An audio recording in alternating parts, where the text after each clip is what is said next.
Waspadalah kepada penyesat yang datang dengan menggunakan namaku. Jadi premismu yang pertama mengatakan bahwa pernyataan Yesus itu merujuk pada Yesus yang bangun dari kubur, mengaku Yesus. Yang kau tuduh dia bukan Yesus. Kan begitu. Sekarang juga. Sekarang itu kapan? Oke, lanjut.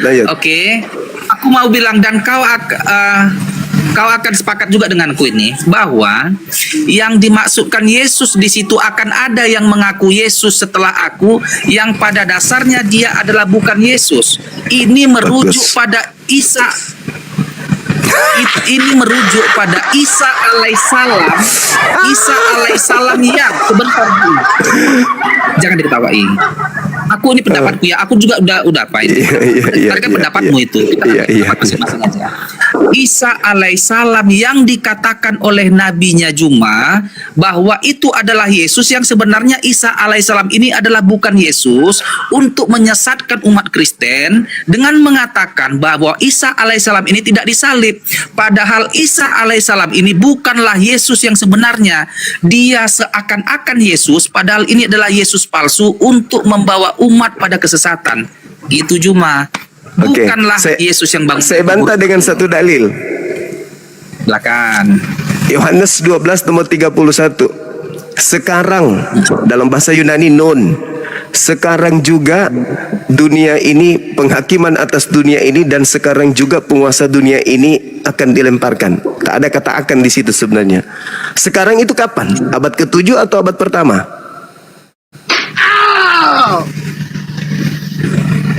Penyesatnya itu yang membawa nama Yesus itu abad pertama atau abad ke-7? Tentang kata-kata begini, ada juga di nubuatan kitab Nabi Yesaya, nubuatan tentang kelahiran Yesus. Aku nggak salah ini bahasanya ya. Ini sering ada di Natal. Itu untuk Hizkia, bukan untuk Yesus itu. Yesaya 9. Kata Yulat itu Hizkia yang mengusir kemudian pasukan Asyur dalam penjajahannya terhadap Israel. Bukan Yesus, tapi Hizkia, Raja Hizkia membantai habis pasukan Raja Asyur. Gitu saudara. Jadi sekarang juga penghakiman atas dunia ini, sekarang juga penguasa dunia itu iblis dilemparkan keluar. Jadi saat itu juga. Itu yang pertama. Tunggu saudara. Yang kedua, Yesus menasihati muridnya yang hidup sesaman dengannya. Waspadalah kepada penyesat yang datang kepada kamu. Bukan kepada mereka, tapi kepada kamu. Berarti penyesatnya itu datang di abad itu juga kepada mereka. Siapa yang datang? Itulah yang keluar dari kubur. Akulah Yesus. Kepada aku telah diberi kuasa. Makanya saudara, Matius 28 nomor 19, pergilah ke seluruh bangsa, jadikanlah seluruh bangsa menjadi bertentangan dengan ajaran Yesus. Yesus berpesan kepada ke-12 muridnya agar jangan ke bangsa lain, melainkan pergilah kepada domba-dombaku yang sesat dari umat Israel. Bertentangan. Sekarang iblisnya mau menyesatkan banyak orang. Iblis mau menyesatkan banyak orang. Pergilah. Jadikanlah seluruh bangsa menjadi pengikutku. Apa yang terjadi setelah seluruh bangsa menjadi pengikutnya? Apakah mereka mempraktikkan ajaran Yesus? Tidak. Lalu ajaran apa yang dipraktikkan oleh orang Kristen ini? Entah. Yesus sunat, Yesus tidak makan babi, Yesus hari Sabat, Yesus menyembah hanya kepada satu Tuhan. Yesus kemudian mengajarkan tauhid kepada Bani Israel, mengajarkan hukum Taurat, mengajarkan ibadah Sabat. Lah, kok ini ada mengaku Yesus tapi ajarannya berbeda? Pikirkan di situ. Oke. Silakan. Oke. Tapi aku mau validasi dulu tentang Isa alaihissalammu ini Juma. Aku tanya dulu kok dengan sangat jujur. Apakah Isa alaihissalam itu merujuk pada Yesus Kristus? Saudara, kami tidak kenal Yesus. Dengarkan saya. Anda keliru dalam bertanya. Sebelum kami mengenal Yesus, kami sudah mengenal Isa lewat Al-Quran. Jadi kami mengenal Nabi Isa alaihissalam. Wa iskalallah ya Isa, inni mutawaffik wa rafi'uka ilayya wa mutahhiruka minal ladina kafaru. Itu yang ada dalam kami. Nah, tiba-tiba dari barat melalui penjajah ada yang datang menjual-jual Yesus kepada kami.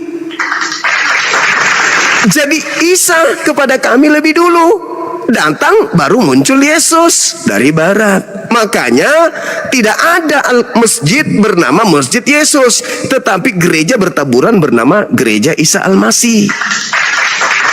Kenapa kita berdiskusi tentang Yesus? Karena kami mempedomankan Al-Quran. Al-Quran mengatakan, warafi'uk, aku mengangkatmu, wa mutahhiruka minal ladzina kafaru, dan aku membersihkanmu dari orang-orang kafir. Nah, apa yang kami lakukan malam ini adalah membersihkan kemudian Nabi Isa dari tuduhan-tuduhan orang kafir kalau dia itu adalah mati keluar dari kubur jadi Tuhan. Itu yang kami bersihkan. Nabi Isa yang kalian sebut Yesus itu tidak mati. Dia panjang umur, masih hidup sampai sekarang. Dia orang suci. Tidak ada kemudian dosa yang dilakukan Yesus yang menyebabkan dia bisa mati secara terkutuk, apalagi keluar jadi hantu. Gak ada, Bang. Cuman Yesus berpesan, Nabi Isa berpesan, Al-Quran juga berpesan bahwa ada orang-orang kafir yang akan menjadikan Nabi Isa itu sebagai tumbal. Maka Nabi Muhammad datang membersihkan kemudian ajaran yang menumbalkan Yesus itu, yaitu orang-orang kafir. Dikatakan, wa mutahhiruka minal ladzina kafaru, dan aku akan membersihkan engkau dari orang-orang kafir. Sekarang begini, saudara, kenapa Nabi Isa itu kemudian dalam Al-Quran diselamatkan oleh Allah? Beliau orang suci, terkemuka di dunia dan di akhirat. Lisannya berkata yang jujur. Dia mengajarkan Bani Israel untuk kembali kepada jalan yang benar. Dia mengajarkan jalan lurus menuju kepada jannah, kepada surga. Tidak ada dosa, tidak ada maksiat, tidak pernah dia nyakitin kemudian orang tuanya. Dia selalu kemudian diberkati dimanapun berada. Maka dia tidak disalib karena dia orang benar. Nah, saya melihat di dalam kitab saudara, orang benar itu tidak boleh disalib. Yang disalib itu adalah orang yang dikutuk. Sekarang permasalahannya ada di Anda.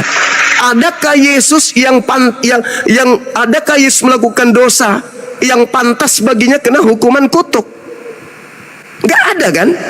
Kalian aja yang mengira yang keluar dari kubur itu adalah Yesus.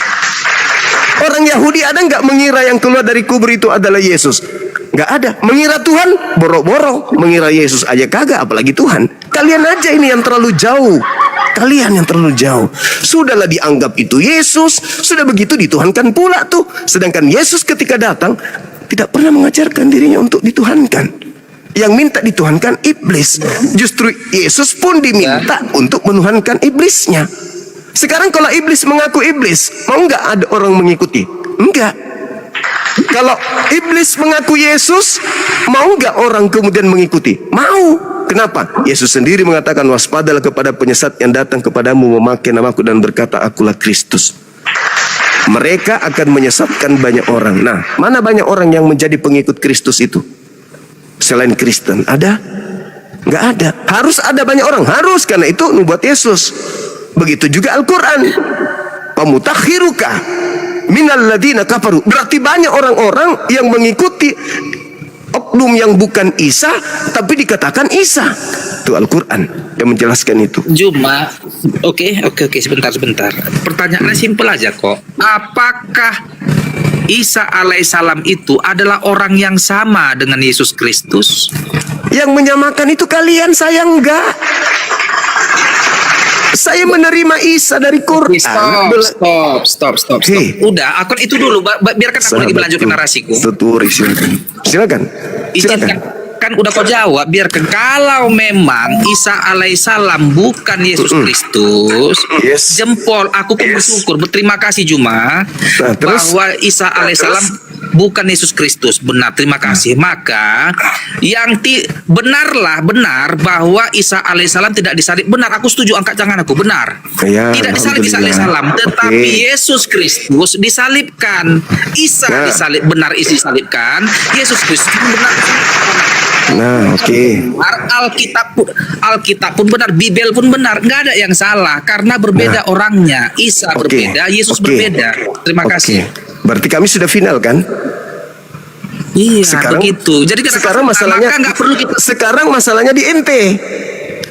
Masalahnya Kenapa? itu di saudara. Gini, Siapa yang kalau memang menginginkan? berbeda. Tunggu. Siapa yang menginginkan pembunuhan terhadap Yesus? Itu. Siapa yang menginginkan pembunuhan? Begini cuma Islam karena memang gini efek konsekuensi logisnya, karena Isa alaihissalam bukan Yesus, maka urusan Islam berurusan dengan Isa, urusan Yesus berurusan dengan Kristen mengurus Yesus, Islam mengurus Isa alaihissalam, karena dua oknum yang berbeda. Nah, sayangnya Al-Quran ini datang untuk meluruskan itu. Untuk apa kau luruskan dua orang berbeda kok? Lah, masalahnya Nabi Isa adalah sosok yang datang di tengah-tengah Bani Israel, lahir tanpa ayah, diceritakan pada buku lain dia adalah Tuhan yang turun. Itu loh. Isa alaihissalam bukan Tuhan Yesus. Betul, bukan Tuhan Yesus, betul, benar sekali. Di mana kita bisa jumpa? Di mana bisa kita ketemu Islam dengan Kristen ini? Karena Kristen memberitakan berita di mana yang turun di tengah-tengah Bani Israel itu adalah jelmaan Tuhan yang mati dikutuk untuk kemudian menebus dosa-dosa manusia. Kita tabrakannya di situ. Loh, apa urusan kalian? Urusannya karena Kristen mengajarkan kepada umat Islam untuk murtad menyembah kepada makhluk yang keluar dari kubur. Itu alasannya. Beritakanlah Injil kepada seluruh makhluk. Jadikanlah seluruh manusia menjadi pengikutku. Siapa yang mau menjadi pengikut makhluk kuburan? Kalau agama Kristen hanya untuk Kristen, silakan. Orang Hindu kami nggak pernah kemudian dialog. Orang Buddha tidak pernah kami dialog. Kenapa? Karena mereka tidak menjual Tuhan mereka. Sedangkan kalian punya Tuhan, kalian jual dengan menggunakan istilah Al-Quran demi untuk memurtadkan orang menjadi pengikut makhluk yang keluar dari kubur itu. Siapa yang mau, saudara? Siapa yang mau? Oke, sudah. Memang amanat agung itu, Yesus mengatakan, pergilah ke seluruh bangsa, jadikanlah menjadi muridku, baptislah mereka dalam nama Bapa, Putra, dan Roh Kudus. Oke, itu memang amanat agung. Kalau mau tidak mau kan belakangan. Artinya jika ada yang menjajakan agama, contohnya nih, ada yang mengatakan ada yang penginjilan nih kepada umat Islam nih, ada dari Kristen melakukan penginjilan kepada umat Islam, walaupun sebenarnya dalam apa, nggak tahu lah aku ya, apa dilarang atau nggak itu dalam undang-undang. Tetapi kalau mau nggak mau itu kan pribadi mereka. Artinya kalau memang bertahan dengan imannya ya nggak masalah. Kalau memang nggak yakin dia diusirnya juga. Kau nggak gini, Juma, kau injilnya dulu kami. Capek kau nggak akan masuk kami ke agamamu. Capek kau. Kalau datang kau jalan-jalan kayak gitu kan, ke borong-borong kau ke Tarutung, mau nggak kau masuk Islam? Alah, udahlah Jumaah, capek kali kau. Udah sana aku mau nyangkul, aku mau kasih makan babi, aku mau kasih ternak, ongkos anakku aja nggak ada lagi nih, gitu-gitunya itu. Jadi nggak usah perlu khawatir kali lah. Tapi Islam tidak mensifati metode penyebaran Islam dengan cara-cara begitu. Kalau di agama saudara memang diajarkan, misalnya di Filipi 1:18 terkait Yesus diberitakan dengan cara mengelabui, dengan cara maksud palsu atau jujur. Aku tetap bersuka cita. Kepada orang Yahudi aku ngaku Yahudi, kepada penganut Taurat aku menganut Taurat, supaya aku banyak memenangkan jiwa-jiwa dari penganut Taurat meskipun aku sendiri tidak hidup di bawah hukum Taurat. Islam itu tidak begitu. Kalau di kalian itu memang diajarin begitu. Itu makanya aku bilang apa? Diajarin. Aku menerangkan itu. Ya silakan. Silakan. Ada memang Paulus menyatakan, aku lupa, jika memang dengan dustaku Injil disebarkan, ada memang itu. Tetapi mundur dulu ke ayat sebelumnya, sebenarnya Paulus itu dalam memberitakan Injil di Antioquia, entah di Korintus tadi mana itu, dia dituduh penipu dan dianggap dia itu adalah dukun, semacam penyesat, semacam dia itu penenung. Dianggap itu si Paulus ini dia semacam tukang sihir. Lalu Paulus berkata, kau tuduh aku ini penipu. Jika memang karena tipu-tipuku itu Injil berita keselamatan tersebar, ya udah nggak apa-apa lah. Kan kira-kira yang dituduhnya si Paulus ini penipu. Lalu muncul narasi Paulus, jika memang karena dustaku Injil disebarkan, biarlah seperti itu. Itunya maksudnya, bukanlah dia menipu. Menjawab tuduhan itunya si Paulus. Saudara, nggak bisa Anda berengelak, nggak bisa. Nggak bisa. Memang begitu. 1 Korintus 9, 1 Korintus 9 nomor 20-21. Kepada orang Yahudi dia mengaku Yahudi. Betul. Kepada penganut Taurat Memang dia benar. mengaku Taurat. Sementara dia tidak taat Taurat. Benar. Gimana ceritanya? Apa itu namanya? Oke. Bukankah itu Sekarang penyesat? aku tanya kau, apakah Paulus bukan orang Yahudi? Kan dia orang Yahudi, suku Benyamin. Oke, tapi dia mengatakan tentang kelahiranku, aku lahir sebagai orang Roma. Benar, dia memang orang Yahudi, tetapi kewarganegaraan Roma karena dia perwira Roma. Karena dia lahir sebagai orang Roma. Iyalah, dia kewarganegaraan si Paulus itu memang Roma, jadi itu sehingga Nah, itu dia, hukumannya pun makanya, hukuman salib. makanya kepada orang Yahudi, aku menjadi seperti orang Yahudi supaya aku memenangkan Benar. orang-orang Yahudi. Bagi orang-orang yang hidup di bawah hukum Taurat, aku seperti hidup di bawah hukum Taurat, meskipun aku tidak hidup di bawah hukum Taurat, untuk memenangkan orang-orang yang hidup di bawah hukum Taurat. Apa itu namanya? Karena Bagi sebenarnya orang gini yang dia, hidup, bagi orang yang tidak hidup di bawah hukum Taurat, aku menjadi seperti orang yang tidak hidup di bawah hukum Taurat, sekalipun aku tidak hidup di bawah hukum Taurat, nggak apa-apa. supaya aku banyak memenangkan orang-orang yang hidup yang tidak hidup di bawah hukum Taurat. Apa itu namanya? Kesana begini. nyamar, kesini nyamar, kesini nyamar. Itu apa namanya menurut saudara orang kayak gitu? Oh, contoh. Pergilah Paulus kembali ke Yerusalem. Dan Ya. sebenarnya Paulus sudah menyatakan bahwa hukum Taurat itu bagiku adalah sampah, katanya. Artinya tidak ada lagi gunanya hukum Taurat itu, karena keselamatan bukan lagi dari hukum Taurat, tetapi dari iman akan kematian Yesus. Kan begitu. Nah, Kata siapa itu? Kata Paulus kan? benar. Kata Nah, Paulus itu hukum Taurat nggak ada lagi gunanya itu.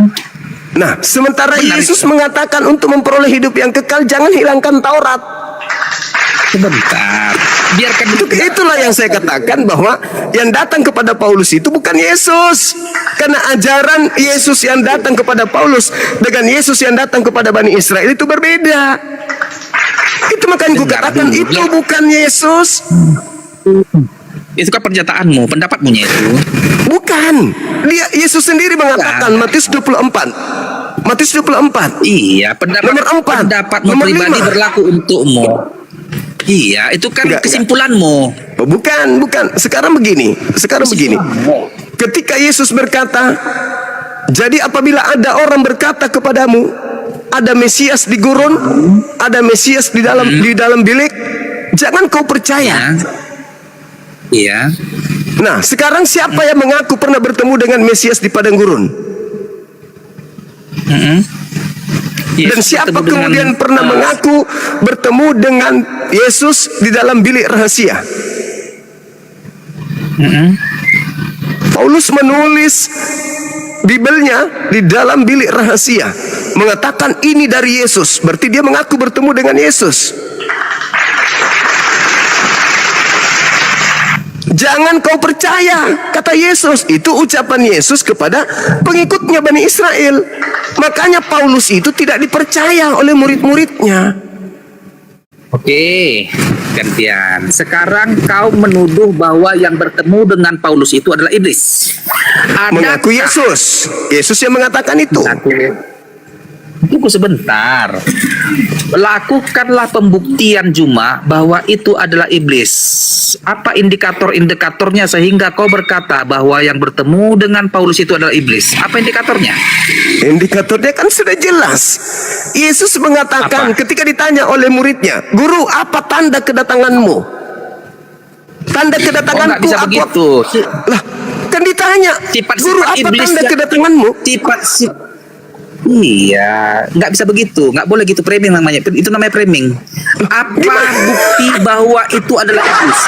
Dengarkan saya buktikan. Makanya saya buktikan samamu. Kata Yesus, kalau aku yang datang, aku diikuti tanda-tanda ini. Satu, aku akan nampak di tengah langit. Aku nampak sebagai anak manusia di tengah langit. Seluruh manusia akan melihat aku. Itu nanti di Bintang rapture-nya itu. berjatuhan, matahari menjadi gelap, bulan tak bercahaya, kuasa langit berguncang. Sekarang pertanyaan saya, yang datang kepada Paulus mengaku Yesus, apakah tanda itu ada? Itu kan belum kedatangan Yesus kedua. Itu berarti bukan Yesus. Makanya dia mengatakan, Bukan berarti. jadi apabila Nggak ada betul. orang berkata ada Mesias di sini, ada Mesias di sana, jangan kau percaya. Sebab Mesias palsu akan datang melakukan tanda-tanda dan banyak mujizat, sekiranya mungkin menyesatkan banyak orang. Camkanlah, aku telah mengatakannya kepadamu terlebih dahulu. Jadi kalau ada orang berkata ada Yesus di padang gurun, ada Yesus dalam bilik, jangan kau percaya. Sebab sama seperti kilat yang memancarkan cahaya dari timur sampai ke barat, demikianlah nanti kedatangan anak manusia. Ya betul. Nah, apakah itu sudah terjadi? Apakah itu sudah terjadi kepada Paulus?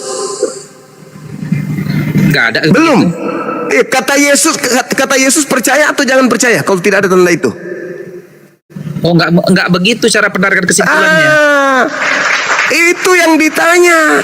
Jadi kalau ada orang yang datang mengaku bertemu dengan aku, jangan kau percaya. Kau jadi kau rubah. Sekarang begini Jun. Kenapa Sekarang kau begini, rubah? kawan. Sekarang begini. Silakan. Kau sebentar. Kau yang melakukan tuduhan bahwa yang bertemu dengan Paulus itu adalah iblis, maka kau harus membuktikan keiblisannya si iblis ini. Bagaimana kau membuktikan bahwa itu adalah iblis? Oke. Perbuatan apa yang dilakukan oleh si iblis ini yang menjadikan dia iblis? Oke. Jadi kalau Anda mengatakan perbuatan apa? Yang pertama, waspadalah kepada penyesat yang datang kepadamu memakai namaku dan berkata, akulah dia. Narasi iblis itu. Iya, kan penyesat dulu. Pertama harus mengaku Yesus dan bergelar Kristus itu dulu. Yang kedua menyesatkan. Yang ketiga dia akan melakukan tanda-tanda mujizat.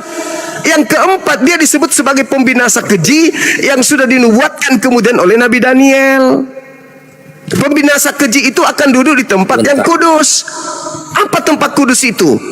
Utusan Rasul Tuhan. Dia dianggap rasul, dia dianggap kemudian orang terpuji. Nah sekarang kalau Anda melihat Matius 7 ayat 15, Matius 7 ayat 15 dan 16 dikatakan bahwa dari buahnya lah engkau akan tahu. kena di sini. Kau kena di sini, Bang. Bentar. Kena kau di sini. Pertanyaannya, dari buahnya lah tunjukkanlah samaku buah-buah yang dilakukan oleh si iblis itu dan si Paulus yang membuktikan bahwa dia ini iblis dan si Paulus itu adalah pengikut iblis. Tunjukkanlah buah-buah perbuatan si Paulus ini. Itu yang maksudmu. Yang pertama buahnya memanggil aku Tuhan. Yang kedua bernubuat pakai namaku, bermujizat. Lah itu kata Yesus loh. Dari buahnya kau akan mengenal dia. Matius 7 nomor 15 sampai 23. Dari buahnya memanggil aku Tuhan, bernubuat pakai namaku, mengusir setan pakai namaku, bermujizat pakai namaku. Pada saat itulah aku akan berterus terang kepada mereka, enyahlah daripadaku, kalian semua adalah pembuat kejahatan, aku tidak mengenal kalian. Itu buahnya diusir. Mau cari yang mana lagi? ada di Galatia 22, Galatia lupa aku ya ayat 22 ya, Galatia 3 ayat 22. Buah-buah roh ada itu, tetapi buah-buah roh adalah sukacita, kasih, sukacita, Iya. damai sejahtera. Iya. Yesus yang mengatakan Itu buah dari buah itu penyesat buah-buah itu memanggil aku Tuhan, tetapi tidak melakukan kehendak Bapa. kasihlah aku ruang dulu. Ya, silakan. Dengar, tetapi itu buah-buah roh adalah kasih, sukacita, damai sejahtera, bacalah kebaikan dan semuanya kan. Itu buah-buah roh daripada roh Allah. Tetapi buah-buah iblis adalah kebencian, pembunuhan, kekejian, fitnah, tuduh menuduh. Itulah buah-buah iblis. Saya lebih percaya. Saya lebih percaya. Buah-buah Nah, kasih aku peluang. Apakah buah-buah iblis ini dilakukan oleh Paulus atau tidak? Mana yang dilakukan Paulus? Apakah Paulus melakukan pembunuhan? Yesus mengatakan, waspadalah kepada nabi palsu yang datang kepadamu yang datang kepadamu. Waspadalah kepada nabi palsu yang datang kepadamu nyamar seperti domba tapi dia adalah serigala yang buas. Iya, tapi kesimpulanmu salah terhadap Paulus. Apa Dari tandanya? buah-buahnya lah engkau mengetahui. Dari buah dari nabi palsu itu pengikutnya memanggil aku Tuhan. Buah-buah perbuatan Paulus itu maksudku juga. Memanggil aku Tuhan, bernubuat pakai namaku, bermukjizat pakai namaku, mengusir setan pakai namaku. Kenapa Anda sangkal itu? Kenapa Anda menyangkal? Apakah Paulus Apakah Paulus merampok? Apakah Paulus membunuh? Apakah Paulus sebentar? Semua itu dilakukan oleh dia. Apakah Paulus setelah mengikut si makhluk gurun itu yang kau bilang tadi, makhluk padang gurun yang datang kepada Paulus itu? Iya. Apakah setelah mengikuti si makhluk gurun ini Paulus melakukan pembunuhan? Apakah setelah bertemu dengan makhluk gurun ini Paulus melakukan pemerkosaan, penjarahan, perampokan, pembunuhan? Apakah dilakukan Paulus? Saudara, kalau itu yang Anda jadikan sebagai acuan, sabar dulu. Orang-orang yang menyebut dirinya sebagai Buddha tidak juga melakukan hal seperti itu. Tidak membunuh, tidak membunuh, tidak memperkaos, tidak mencuri, bla bla bla bla. Tidak juga seperti itu. Tapi yang dimaksud Yesus itu adalah buah dari nabi yang diutus oleh sibilisisis ini. Memanggil aku Tuhan, bernubuat, mengusir setan, bermujizat. Kenapa bisa seperti itu? Karena yang mengajarkannya adalah makhluk yang keluar dari kubur. Kenapa Anda lari dari dalil? Enggak, sebentar. Indikator dia mengikut iblis atau enggak iblis itu dari buahnya. Itu Yesus sendiri ngomong. Buahnya itu yang kusebutkan. Coba kamu baca dari buahnya itu. Buahnya apa buahnya? Memanggil aku Tuhan, bernubuat, mengusir setan, bermujizat pakai namaku. Itu buah dari iblis. Astagfirullahaladzim. Buah baca iblis Matius itu 7, baca Matius 7. Baca lengkap Matius 7. Dari data 15 sampai 23. Kau baca. Berapa? Apa? Baca dari data 15 sampai nomor 23. Baca. Saya dengar. Apa itu? Matius berapa? Matius 7.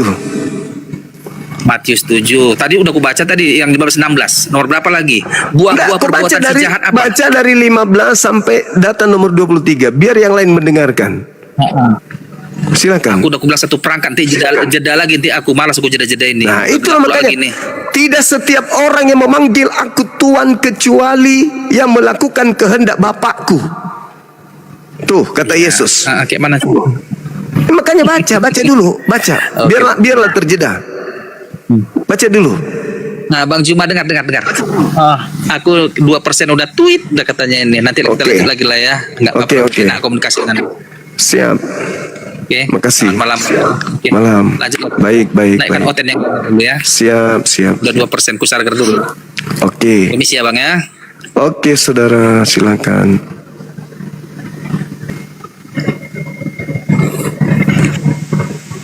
Halo, selamat malam, saudara Florianus. Bisa Ya, buka selamat kameranya? malam Abang Juma. Siap. Buka kamera boleh bang? Saya lagi ngerokok nih Bang. Oh gitu. Iya iya, nanti baru saya bukain. Siap Saya siap. lagi ini. Baik baik baik baik. Ya. Ini gimana pandangan abang terkait dengan tema ini? Siapa yang keluar dari kubur? Kalau di kami, kalaupun ada kebangkitan, sudah pasti bukan Nabi Isa alaihissalam. Karena Nabi Isa bukan yang disalib. Nah, sedangkan kalau di dalam agama Kristen itu Yesus yang disalib. Menurut pandangan saudara Kristen juga Yesus juga yang bangkit. Iya iya iya. Ya, cuman ada kendala nantinya ketika diperhadapkan dengan agama Yahudi, apatah lagi diperhadapkan dengan agama Islam. Karena pencipta langit dan bumi itu menurut agama Yahudi dan Islam mustahil dibunuh. Kemudian mustahil juga dia menjadi makhluk yang keluar dari kuburan. Itu dalam pandangan agama Yudaism dan juga pandangan agama Islam. Nah mungkin abang ini dari pihak Kristen, bagaimana menyusun sebuah kerangka berpikir yang bisa sampai kepada kami bahwa yang keluar dari kubur itu adalah Tuhan, dalam arti kata pencipta alam ini. Silakan bang. Iya iya, Abang apa namanya? Coba saya menyatakan bahwa memang Yesus itu bangkit ya di hari ketiga berdasarkan Markus bab 16 ayat 1 sampai 8 dan juga Lukas 24 1 sampai 12, Yohanes 20 1 sampai 10. Jadi di situ dia menyatakan bahwa setelah hari Sabat lewat menjelang menyingsing fajar pada hari pertama minggu itu, pergilah Maria Magdalena dan ia yang lain menengok kubur itu. Ya, maka terjadilah gempa bumi yang hebat sebab seseorang malaikat Tuhan turun dari langit dan datang ke batu itu lalu duduk di atasnya. Wajahnya bagaikan kilat dan pakaian putih bagaikan salju, dan penjaga-penjaga itu gentar ketakutan dan menjadi seperti orang-orang mati. Ya, artinya bahwa kisah ini menceritakan bahwa memang malaikat sendiri yang mengeluarkan Yesus dari kubur. Dalam Injil tadi itu menyatakan seperti itu, Abang. Yaitu disebut kisah kebangkitan atau keluarnya Yesus dari kubur gitu. Iya. Abang bisa minta tolong baca Bible nggak? Ya, ini sebentar saya baca, Bang. Di Markus 16 1 sampai 8 juga ada. Lukas 24 1 sampai 12 juga ada. Yohanes 20 1 sampai 10 juga ada. Jadi saya bacanya itu. Oke, maksud saya gini, terkait dengan yang keluar di kubur ini, ada hal yang menarik di dalam Lukas 24 yang sahabat saya tadi ini, yang abang saya ini sampaikan. Lukas 24 di data nomor 44 itu, di situ Yesus mengatakan bahwa harus digenapi semua yang tertulis tentang aku di dalam kitab Mazmur, kan gitu ya abang ya. Harus digenapi semua yang tertulis tentang aku yang ada di dalam kitab Mazmur.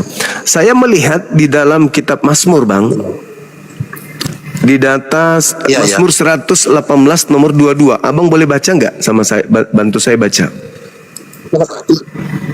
Ya, Bang, ini sebentar saya buka ini Mazmur 118 nomor 22.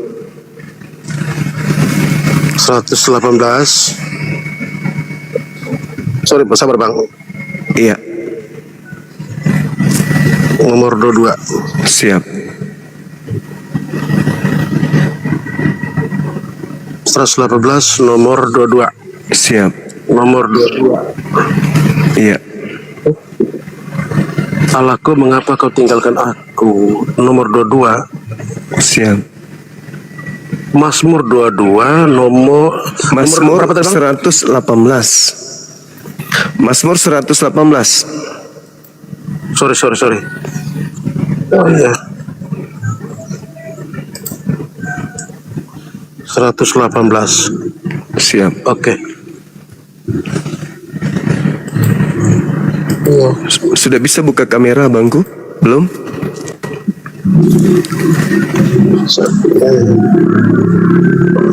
Boleh.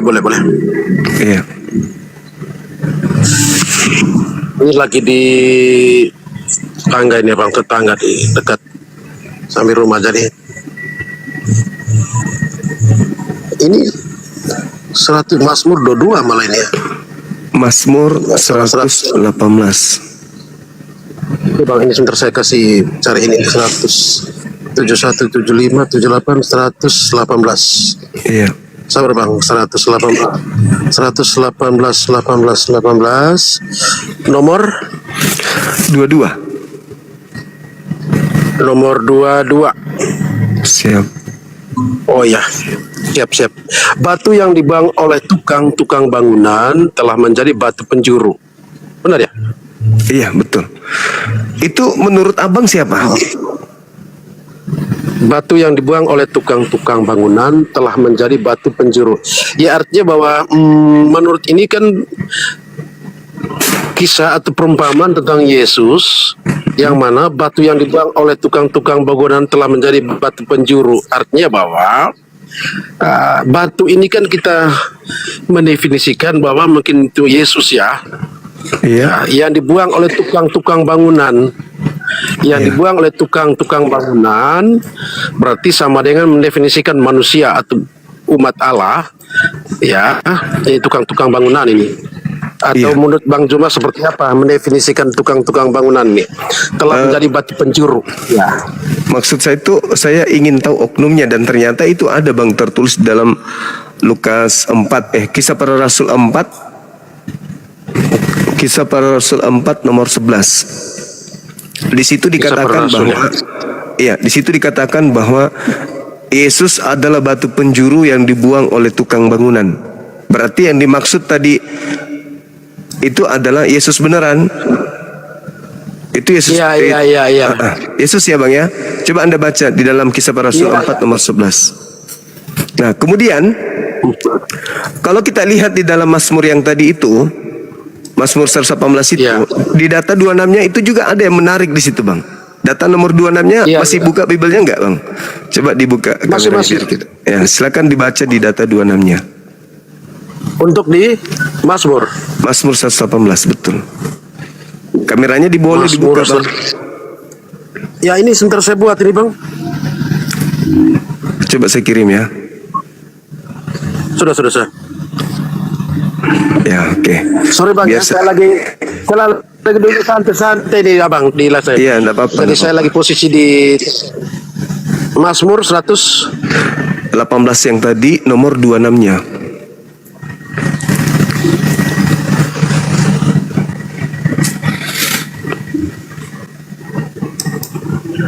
Ya.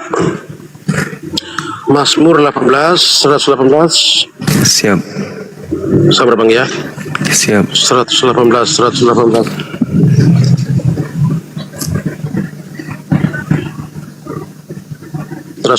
Nomor 26. Tadi kan 22. Itu berbicara mengenai batu penjuru. Nah, sekarang nomor 26. Diberkatilah dia yang datang dalam nama Tuhan. Kami memberkati kamu dari dalam rumah Tuhan. Nah, ya gimana itu Bang? Yang dipertanyakan bagaimana? Itu juga pernah terjadi untuk Yesus. Ya, ketika dikatakan diberkatilah dia yang datang dalam nama Tuhan di dalam Markus 11 nomor 9,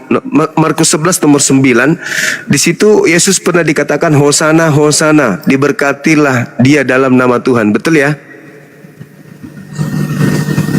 Di Markus 11 nomor 9, ketika Yesus itu masuk ke Yerusalem menggunakan keledai, di situ kemudian Yesus disambut ya, disambut oleh masyarakat di sana, penduduk di sana dengan mengatakan hosana, hosana, diberkatilah dia yang datang dalam nama Tuhan. Berarti murni yang Mazmur tadi ini adalah untuk Yesus, betul Bang ya? Betul, betul, betul. Masya Allah. Jadi kalau yang tertulis di dalam data nomor 17-nya itu siapa Bang? Kalau itu adalah untuk Yesus, karena memang Yesus mengatakan akan digenapi tentang aku apa yang tertulis di dalam kitab Mazmur. Data nomor 17-nya itu siapa? Nomor 17 yang di Mazmur ya Bang ya. Siap. Ini kan di sini aku tidak akan mati, tetapi hidup, dan aku akan menceritakan perbuatan-perbuatan Tuhan. Nah itu siapa Bang yang Itu gimana, Bang? yang mengatakan aku tidak akan mati tetapi hidup? Ya, artinya bahwa di sini mungkin ini kayaknya Yesus sendiri yang mengatakan bahwa aku tidak akan mati tetapi hidup, dan aku akan menceritakan perbuatan-perbuatan Tuhan. Berarti Ya. yang mati kira-kira- di salib siapa? Ya, Tuhan sendiri, Abang. Jadi bertentangan Yesus dengan sendiri, Yesus. bertentangan dengan ucapannya yang di Mazmur Ayat ini. tadi Bang. Iya. Ya, Mazmur tadi ya. Ya, di Mazmur Iya. 17, aku tidak akan mati, tetapi hidup, dan aku akan menceritakan perbuatan-perbuatan Tuhan. Iya. Mungkin kita bisa menganalisa ayat ini ya Bang ya. Mungkin menurut Abang Joma kira-kira memang Yesus itu tidak mati ya. Iya. Sesuai dengan ayat ini ya. Siap. Yesus tidak mati tetapi hidup. Iya. Ya memang dalam ajaran kita, dalam ajaran Katolik ini, bahwa memang Yesus itu tidak mati, dia punya ajarannya tidak mati, dia punya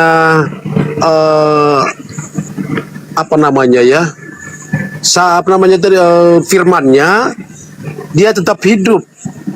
Dalam arti di sini dia punya firmannya itu tidak akan mati, tetap hidup dan akan menceritakan perbuatan-perbuatan Tuhan. Artinya ceritakan tentang firman Tuhan tadi, itu perbuatan sama dengan mungkin yang Tuhan ajarkan gitu, Bang Juma. Atau menurut Abang Juma kira-kira bagaimana? Kalau saya sih melihatnya, karena Yesusnya kan mengatakan harus digenapi semua yang tertulis tentang aku di dalam kitab Mazmur. Itu satu. Kemudian di dalam Lukas 22 nomor 22 Yesus mengatakan aku memang harus pergi sesuai dengan apa yang telah ditetapkan tentang aku. Nah, kalau saya melihat data nomor 18-nya dari Mazmur 118 tadi, di situ Yesus memang tidak mengalami maut, tidak mengalami kematian. Dan juga Yesusnya berkata di dalam Yohanes 10 nomor 17-18, di situ dia katakan bahwasanya tidak ada orang yang bisa membunuh aku. Tidak ada. Tidak ada bisa yang mencelakai aku. Bahkan dikatakan di dalam Yohanes 14, iblis sedikit pun tidak berkuasa atas dirinya. Jadi artinya ketika Yesus itu diupayakan untuk dibunuh, ya dia tidak akan mati. Dan juga Daud memang sudah menubuatkan, dan itu dikuatkan oleh khotbah Petrus di dalam Kisah Para Rasul 2 nomor 29 sampai nomor 33 Bang. Daud bermazmur, dalam nubuatan mazmurnya Daud bernubuat bahwa seorang Mesias akan datang, dia tidak akan mengalami kematian, jasadnya tidak mengalami kebinasaan, dan dia tidak ditinggal di alam kubur. Melainkan dia akan diangkat oleh tangan kanan Tuhan. Berarti apa yang dinubuatkan oleh Daud dikutip oleh khotbah Petrus di Kisah Para Rasul 2 nomor 29 sampai 33, dan juga Yesus mengatakan aku tidak akan dibunuh, tidak ada yang bisa mengambil nyawaku, melainkan aku yang menyerahkan sendiri dan aku berhak mengambilnya. Artinya bahwa ya yang disalib ini bukan Yesus, karena memang tidak memenuhi syarat. Karena syarat untuk disalib, pertama, orang itu harus melakukan dosa yang sepadan dengan hukuman mati. Yang kedua, orang ini, oknum ini memang adalah oknum yang dikutuk oleh Tuhan. Itu syaratnya. Dua syarat ini mutlak untuk disalib. Nah sekarang Yesus orang suci tidak memenuhi syarat untuk disalib. Berarti kesimpulan saya, Bang, bukan Nabi Isa dalam arti pandangan Islam, bukan Yesus Kristus dalam pandangan Kristen yang adalah anak Maria yang disalibkan, tetapi orang yang melakukan dosa yang sepadan dengan hukuman mati dan yang kemudian dikutuk oleh Elohim. Karena Paulus sendiri mengatakan itu, sebab ada tertulis, terkutuklah orang yang mati digantung di tiang salib. Nah, Yesus tidak ada salah, tidak ada dasar pijakan untuk mengatakan Yesus itu terkutuk. Dia orang benar. Dia adalah jalan kebenaran dan hidup. Jadi bukan dia yang disalibkan. Makanya tema ini kita pilih, siapa yang keluar dari kubur ini? Karena Yesus dinubuatkan dan Yesus mengatakan harus tergenapi. Dalam Lukas 24 nomor 44, semua yang tertulis tentang aku di dalam kitab Mazmur. Bukan di dalam kitab Roma, bukan di dalam kitab Galatia, kitab-kitab yang datang setelahnya, tapi yang datang lebih dulu daripada Yesus. Itulah yang harus terjadi. Seperti itu menurut saya, Bang. Tapi saya kembalikan ke Abang lagi, silakan. Artinya kan begini, sesuai dengan Injil tadi tentang kebangkitan Kristus, Matius bab berapa tadi itu? Sabar Bang ya, saya masih Matius 28 bukan? Ya, sabar Bang, sabar. Ya, ini sebentar saya. Ya. Memang di sini disampaikan oleh para penginjil bahwa waktu itu Yesus itu bangkit pada hari ketiga atau setelah hari Sabat lewat menjelang menyingsing fajar pada hari pertama minggu itu. Ya, yang menjadi saksi mata itu adalah Maria Magdalena atau Maria lain yang menengok kubur waktu itu. Dan pada waktu itu juga termasuk para penjaga yang diperintahkan oleh para raja waktu itu untuk tidak ada manipulasi data yang disampaikan oleh para pengikut Yesus, karena memang waktu itu menurut raja bahwa jangan sampai ada manipulasi bahwa nanti murid-murid Yesus yang membawa atau menculik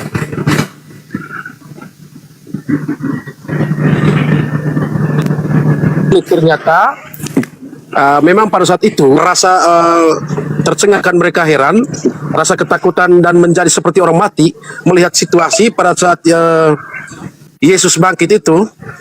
Memang pada waktu itu ada satu cara, ada cara untuk memanipulasi laporan ke raja yang dibuat oleh para pemuka agama, bahkan dibayar para penjaga itu supaya bahwa Yesus itu memang diculik oleh para rasulnya, para muridnya waktu itu. Tapi kenyataannya memang waktu itu adalah malaikat sendiri turun dari langit dan datang ke batu itu dan menggulingkan lalu duduk di atasnya. Termasuk kedua penjaga itu juga jadi saksi. Ya, makanya waktu itu sampai malaikat itu pun mengabarin kepada para melihat kubur itu, menyaksikan kubur itu. Malaikat berkata, "Jangan kamu takut, sebab aku tahu kamu mencari Yesus yang disalibkan itu. Ia tidak ada di sini, sebab ia telah bangkit yang telah dikatakannya, mari lihat tempat ia berbaring. Dan segera pergi dan katakanlah kepada murid-muridnya bahwa ia telah bangkit dari antara orang mati. Ia mendahului kamu ke Galilea. Di sana kamu akan melihat dia. Sesungguhnya aku telah mengatakan kepadamu." Ya, artinya bahwa itu malaikat menyampaikan, menyampaikan kepada para perempuan-perempuan yang mengunjungi kubur pada hari Sabat tadi itu, yaitu Maria Magdalena dan Maria lain.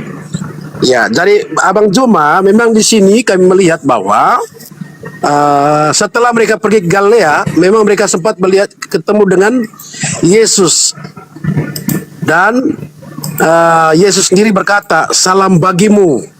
Mereka mendekatinya dan memeluk kakinya serta menyembahnya. Maka kata Yesus kepada mereka, jangan takut, pergi dan katakanlah kepada saudara-saudaraku supaya mereka pergi ke Galilea dan di sanalah mereka akan melihat aku. Ya, di sini juga Abang Juma ada upaya dari mahkamah agama untuk berdusta kepada raja untuk melaporkan hal-hal yang mustahil, yang artinya bahwa yang penjaga tadi itu laporkan ke raja bahwa Yesus itu telah diculik oleh para pengikutnya. Jadi begitu Abang Juma, sehingga di sini kami melihat bahwa memang Injil ini memang betul-betul kami mengimani, kami meyakini. Seperti itu. Memang ada dua dalil tadi yang seperti disampaikan oleh Abang Juma, bahwa dia ini bukan manusia pendosa dan dia juga ini bukan manusia terkutuk. Itu betul Abang Juma, memang sepakat itu. Itu kami sepakat itu. Jadi begitu Abang, mungkin bisa dijelaskan lagi. Baik. Oke, jadi ketika tidak ditemukan kemudian kesalahan terhadap Yesus, tetapi ada dorongan yang kuat dari penguasa-penguasa kala itu. Yang pertama, orang Farisi, ahli Torah, mahkamah agama, imam kepala, bahkan diprakarsai kemudian oleh imam besar, yaitu Kayafas.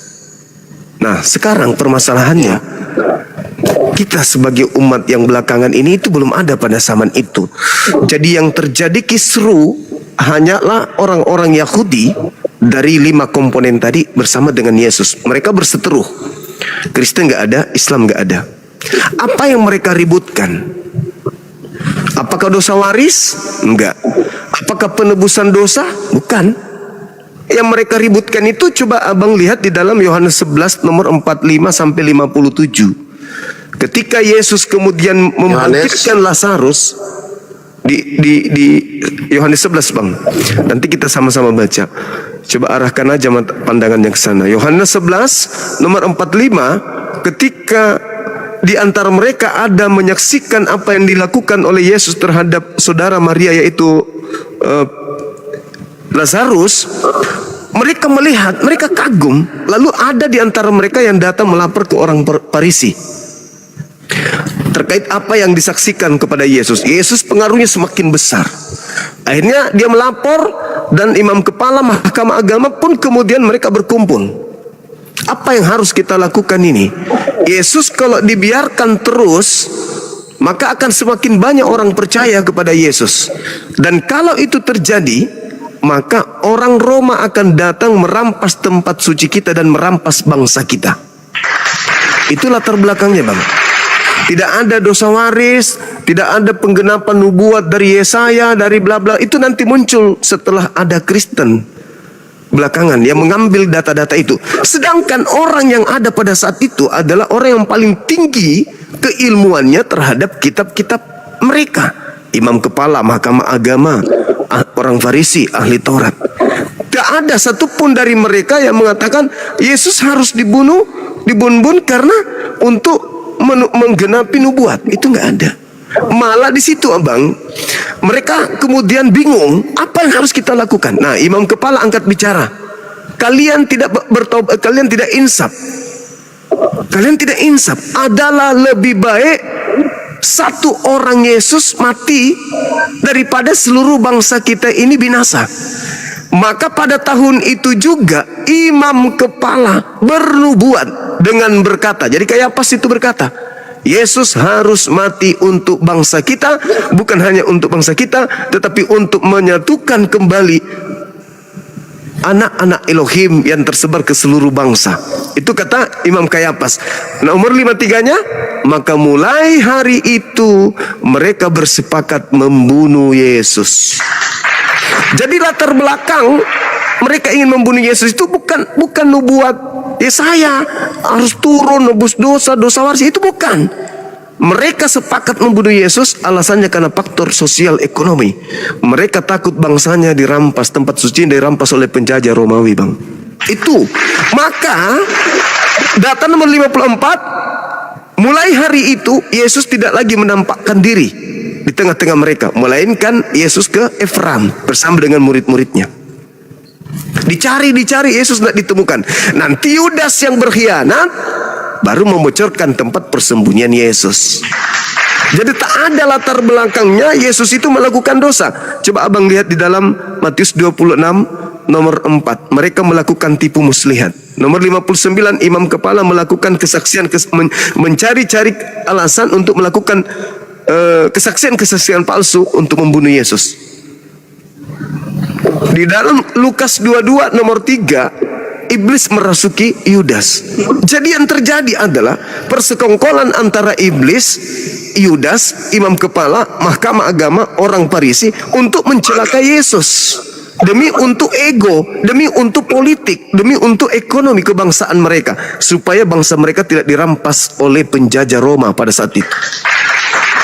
Pertanyaannya sekarang, tanpa ada konsep Kristen, pertanyaannya adalah, apakah Tuhan Elohim pencipta langit dan bumi mengizinkan Yesus orang benar ini untuk dibunuh dan disalibkan demi untuk nafsu duniawi bangsa Yahudi kala itu? Atau nubuat Mazmur 118 itu terjadi, beliau tidak mati, tetapi salah satu dari orang-orang yang ingin menjahatinya yang kemudian yang mati di situ. Karena dikatakan begini bang, terakhir, terkutuklah orang yang menerima suap untuk menyerahkan orang benar agar dibunuh. Di dalam Ulangan 27 nomor 25. Siapa yang menerima suap antara Yesus dan Yudas? Siapa yang menginginkan kemudian pembunuhan terhadap orang yang benar, Yesus atau Yudas? Siapa yang dikutuk? Dialah yang menerima suap. Makanya ketika orang keluar dari kubur ini, dia mau meyakinkan kalau murid-murid Yesus itu bahwa dia dirinya, sampai dia minta ikan goreng, sampai dia minta inilah tanganku, inilah kakiku, rabalah aku, sampai Thomas cucuk juga lambungnya untuk membuktikan bahwa aku Yesus loh, aku gurumu loh, aku bukan orang lain loh, aku gurumu. Demi untuk meyakinkan mereka, maka yang keluar dari kubur ini harus bersusah payah. Kalau itu benar-benar murni adalah Yesus, maka tentu abangku coba lihat yang tadi abang baca Lukas 24, Maria Magdalena, Salome, Yakobus dan semuanya pergi melapor ke murid-murid Yesus kan, bahwa tidak ada lagi mayat gurumu di kubur, hilang. Tapi apa reaksi 11 murid? Mereka tidak percaya dan menganggap ucapan mereka itu adalah omong kosong. Meskipun demikian, di datang 12-nya, Petrus pagi-pagi sekali di minggu itu menuju ke pemakaman dan hanya menemukan kain kafan saja. Lalu berkata dalam hatinya, apa yang sedang terjadi ya? Artinya murid-murid ke-11 pun tidak pernah diajarkan bahwa dia akan bangkit. Karena pada saat penangkapan seluruh murid Yesus lari. Tidak ada yang melihat Yesus ditangkap, diadili, dihukum. Tidak ada. Coba baca di dalam Markus 14 nomor 50. Semua murid Yesus lari meninggalkan Yesus. Lari. Makanya ketika ada berita, hilang loh di kuburan gurumu. Kaget. Kok bisa? Artinya harusnya kalau diajarkan, aku akan bangkit pada hari ketiga. Begitu ada informasi gurumu hilang di kubur, harusnya mereka teriak, hore, guru kita betul-betul bangkit. Ternyata kebangkitan itu hanya diajarkan kepada angkatan jahat, bukan kepada mereka. Begitu abangku. Silakan. Iya, betul. Iya. Saya masih mencari kelanjutan tadi tentang kebangkitannya itu. Matius 24 tadi itu. 28 bang.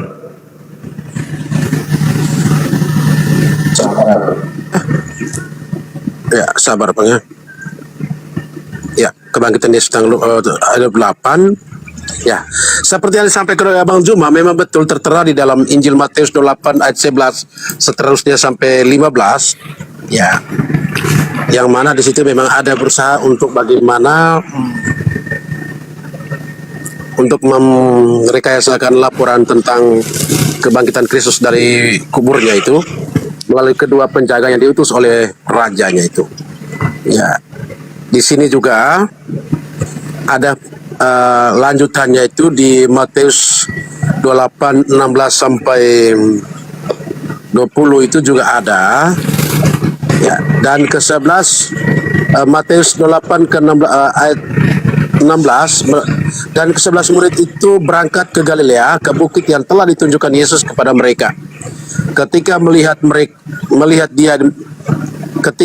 melihat dia, mereka menyembahnya, tetapi beberapa orang ragu-ragu.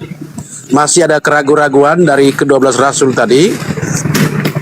Matius 28 ayat 18, Yesus mendekati mereka dan berkata, "Kepadaku telah diberikan segala kuasa di surga dan di bumi."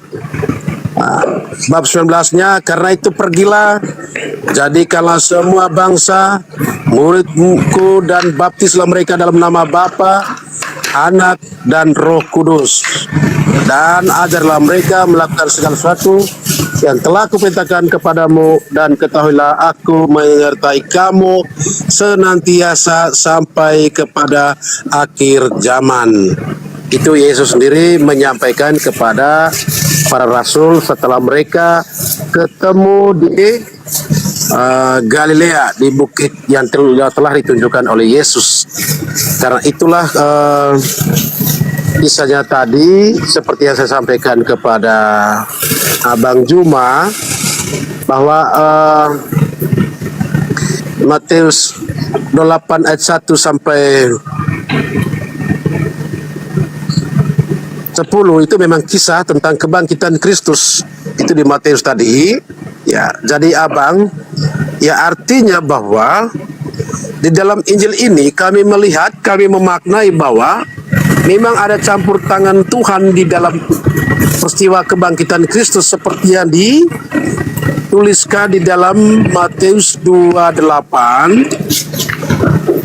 ayat 9. Tiba-tiba Yesus berjumpa dengan mereka dan berkata, "Salam bagimu." Ya, itu berarti Yesus sendiri sudah bangkit. Tetapi di situ kisahnya memang ada campur tangan Tuhan melalui malaikat tadi. Terjadilah gempa bumi yang hebat sebab seorang malaikat Tuhan turun dari langit dan datang ke batu itu dan menggulingkan lalu duduk di atasnya. Matius 28 ayat 2. Lalu Matius 28 ayat 3 lanjutannya, wajahnya malaikat itu bagaikan kilat dan pakaian putih bagaikan salju. Nomor 4, dan penjaga-penjaga itu gentar ketakutan menjadi seperti orang mati. Penjaga yang diperintahkan oleh raja tadi untuk melihat dan menyaksikan seperti apa yang Yesus katakan bahwa ia pada hari ketiga bangkit pada hari ketiga.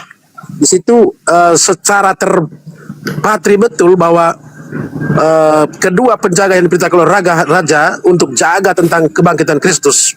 Tapi kedua penjaga tadi itu ya sudah rasa ketakutan berat karena memang di situ wajah malaikat yang datang untuk bagaimana Yesus bangkit bagaikan kilat dan pakaian putih bagaikan salju. Itu Matius 28 ayat 3. Dan Matius 28 ayat 4 itu penjaga-penjaga itu gentar ketakutan dan menjadi seperti orang mati. Akan tetapi malaikat itu berkata kepada perempuan itu, "Jangan kamu takut, sebab aku tahu kamu mencari Yesus yang disalibkan itu." Malaikat itu berkata, "Ia tidak ada di sini sebab ia telah bangkit sama seperti yang telah dikatakannya. Maka kita lihat tempat ia berbaring." Artinya malaikat itu sendiri mengajak perempuan tadi untuk masuk ke dalam, melihat bahwa di dalam memang hanya ada kain kafan. Jadi seperti itu Abang Juma, memang terpati 10 memang itu ada kisah kebangkitan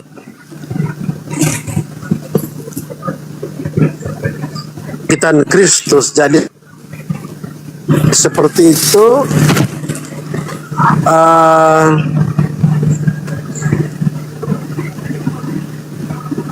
Dalam dalilnya memang ada di dalam Injil sendiri gitu, maksudnya atau di apa, tapi tangan Tuhan ada malaikat sendiri yang datang.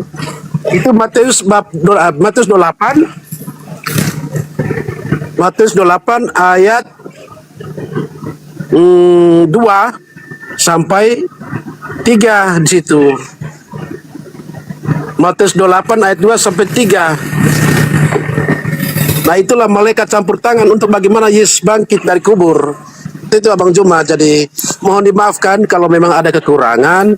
Teman-teman yang melihat live ini juga, ketika saya punya pernyataan ini masih keliru, mohon dimaafkan karena saya bukan pakar teologi, bukan pakar filsuf menyangkut tentang ini, tapi saya hanya membaca di dalam Injil yang kami pegang ini.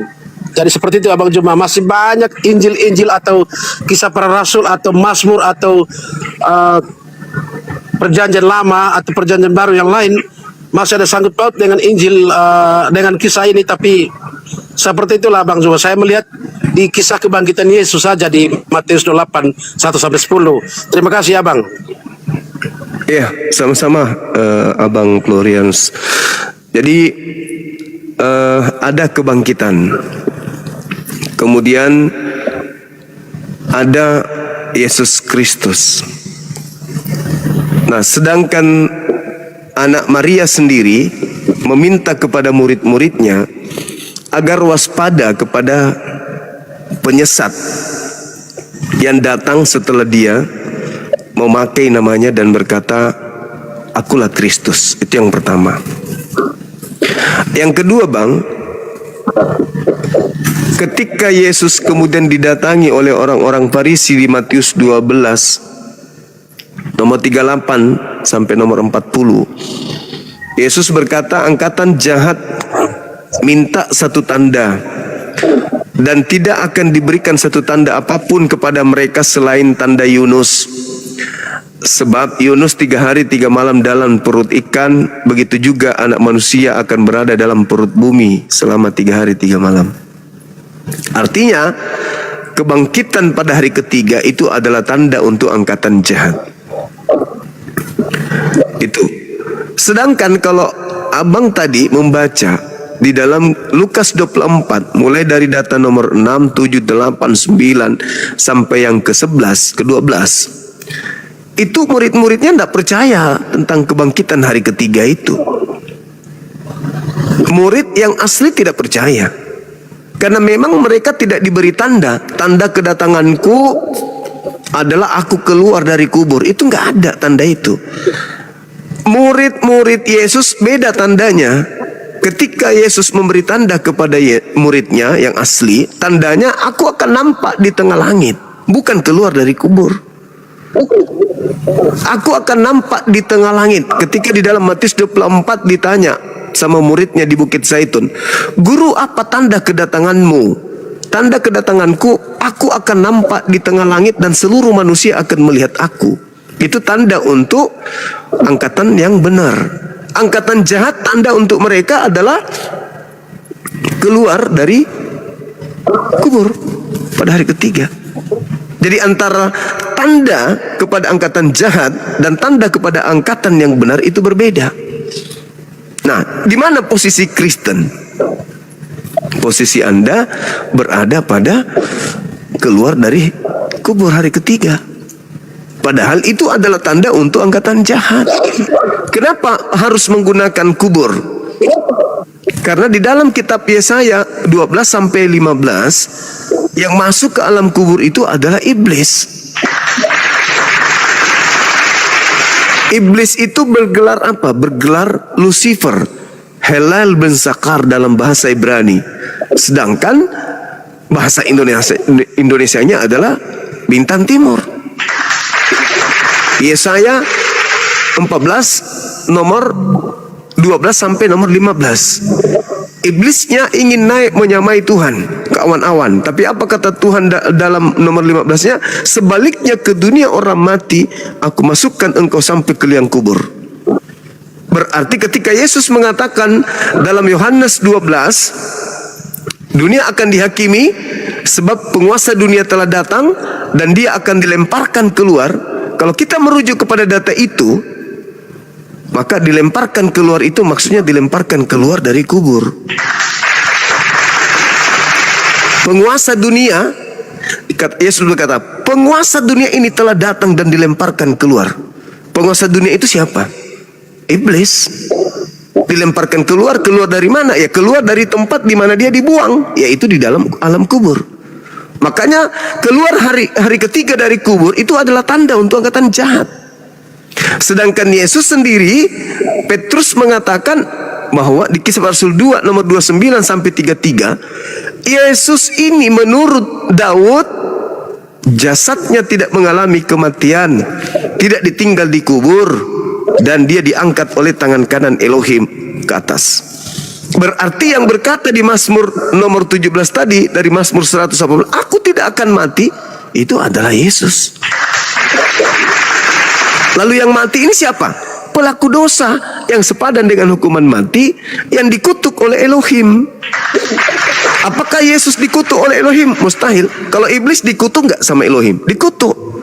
Lah, tapi kan misalnya kalau dia Yudas, kok dia iblis? Memang Yohanes 6 nomor 70, Yesus pernah mengatakan Yudas itu iblis. Nah, Yesus mengatakan Yudas iblis. Tuhan mengatakan yang mati terkutuk adalah orang yang melakukan dosa yang sepadan dengan hukuman mati, yaitu makan suap. Dan Tuhan mengatakan dalam Keluaran 23 nomor 78, jangan kau membunuh orang yang tidak bersalah, jangan kau bunuh orang yang benar, sebab aku Tuhan tidak akan membenarkan orang yang bersalah. Berarti Yesus orang benar, jangan kau bunuh. Amsal 6 nomor 16, 6 perkara yang dibenci oleh Tuhan, bahkan 7 kekejian di dalam hatinya, yaitu menumpahkan darah orang yang tidak bersalah. Berarti menumpahkan darah Yesus yang tidak bersalah, apalagi sampai membunuhnya, bukan menebus dosa, tetapi membangkitkan dosa, karena melanggar firman Tuhan. Nah, sedangkan Kristen ini muncul belakangan ketika tragedi penyaliban itu ternyata dilatar belakangi oleh kecemburuan orang Yahudi terhadap kesaktian Yesus, sehingga mereka takut orang Roma datang merampas tempat sucinya. Lantas Yesus itu kemudian berusaha disalibkan, namun Tuhan tidak mengizinkannya. Yang disalibkan adalah dia yang diserupakan. Di mana dikatakan bahwa yang diserupakan itu adalah pernah terjadi. Markus 16 nomor 12, Markus mengatakan, dan Yesus menampakkan diri kepada kedua muridnya dalam rupa yang lain. Rupa lain. Dari mana Markus tahu kalau itu Yesus? Sedangkan yang muncul di depannya itu adalah rupa lain. Kenapa Maria tidak mengenal anaknya, tidak mengenal kemudian gurunya ketika dia datang ke kuburan, sementara dia sudah berbicara dengan Yesus, malah disangkanya tukang kebun? Kenapa murid-muridnya kemudian kaget mengira melihat hantu? Sampai-sampai orang itu mengatakan, inilah aku, rabalah aku, inilah kakiku. Ada apa dengan kalian? Adakah di antara kalian memiliki makanan? Dikasih ikan goreng. Apa tujuannya? Karena mereka ragu. Mereka takut, ini siapa? Mereka ragu. Makanya ada perselisihan di dalam Kisah Para Rasul 25 nomor 19. 25 nomor 19. Mereka berselisih paham tentang seseorang yang bernama Yesus. Ada yang mengatakan dia sudah mati, tetapi Paulus mengatakan dia masih hidup. Berselisih paham. Maka pada kesimpulannya, menurut pandangan saya, Bang, sebagai orang yang belajar Bible, belajar tapi tidak sekolah resmi, cuman belajar, saya katakan bahwa tidak pantaslah Yesus itu mati dibunuh oleh penjahat-penjahat pada saat itu. Dan pantaslah Yesus manusia suci ini gara-gara iblis dia mati. Karena Yesus sendiri mengatakan iblis sedikit pun tidak berkuasa atas diriku. Terakhir, Bang. Terakhir. Ketika Yesus dicobai oleh iblis di padang gurun, di data Lukas 4 nomor 6 dan seterusnya. Iblis datang mencobai. Apa kata iblis? Yesus, jika kau menyembah aku, segala kuasa akan aku berikan kepadamu, sebab aku berkuasa memberikan kepada siapapun yang aku kehendaki. Yesus tidak terima itu, Bang. Yesus tidak terima kuasa dunia itu. Tidak mau Yesus. Malah di data nomor 13 ini dikatakan, setelah iblis mencobai Yesus, iblis mundur dan menunggu waktu yang tepat. Jadi Yesus tidak menerima kuasa di bumi. Nah, sedangkan yang keluar dari kubur, dia mengatakan, kepadaku telah diberi kuasa. Ini siapa ini? Kalau Yesus anak Maria nggak terima.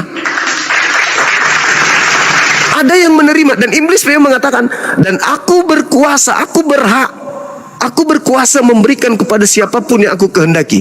Nah, kalau misalnya nih yang disalib ini bukan Yesus, lalu kemudian diberi kuasa oleh iblis untuk mengaku Yesus, diberikan tanda mukjizat dan kekuatan seperti yang Yesus katakan dalam Matius 24 nomor 24, sebab Kristus palsu dan nabi-nabi palsu akan datang melakukan banyak tanda-tanda yang dahsyat dan mukjizat sekiranya mungkin menyesatkan orang-orang pilihan. Sekiranya yang keluar ini adalah Kristus palsu dengan kekuatan dan yang dahsyat dan mukjizat yang dahsyat untuk menyesatkan murid-murid Yesus, apakah itu tepat dengan nubuatan itu? Tepat. Apalagi Yesus mengatakan mereka akan menyesatkan banyak orang. Siapa mereka ini? Oknum penyesat yang mengaku Yesus Kristus. Di mana tertulis? Matius 24 nomor 4, nomor 5 dan seterusnya. Nah, sekarang banyak orang yang mengikuti Kristus palsu ini mana? Hanya satu kelompok di atas muka bumi ini pengikut Kristus, yaitu Kristen. Kalau memang Kristen mengikut Kristus Abang yang Juma, asli, boleh silakan Bang, silakan.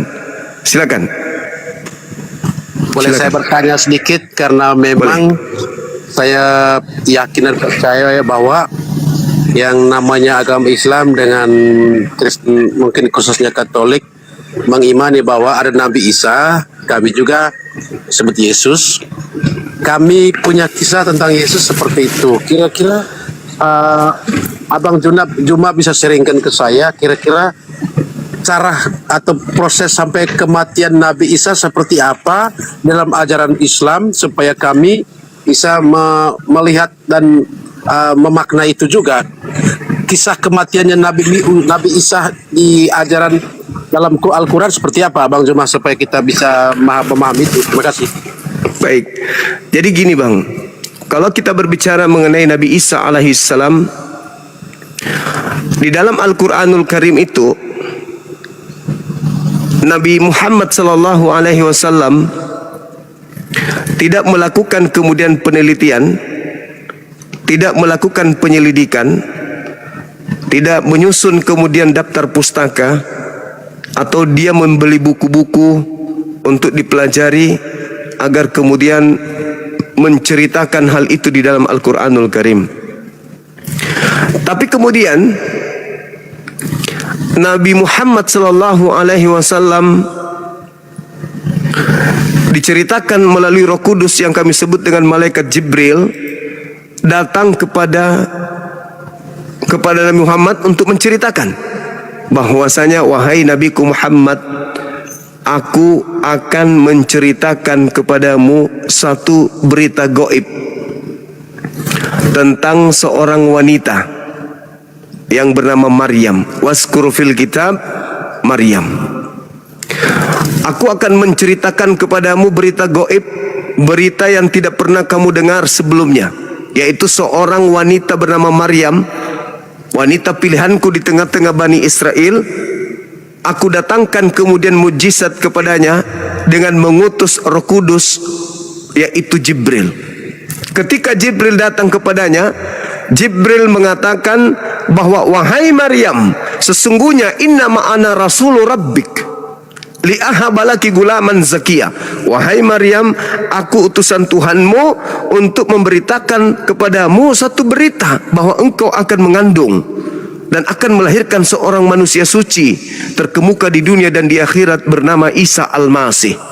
Jadi Isa Al-Masih namanya. Nah, kemudian singkat cerita, Siti Maryam betul-betul hamil. Ketika Siti Maryam hamil ini, tentu oleh orang-orang Yahudi pada saat itu menganggapnya adalah pesina. Dianggap pesina. Maka dia diungsi, maka Siti Maryam ini mengungsikan dirinya jauh dari penduduk. Nah, begitu kemudian dia sudah melahirkan,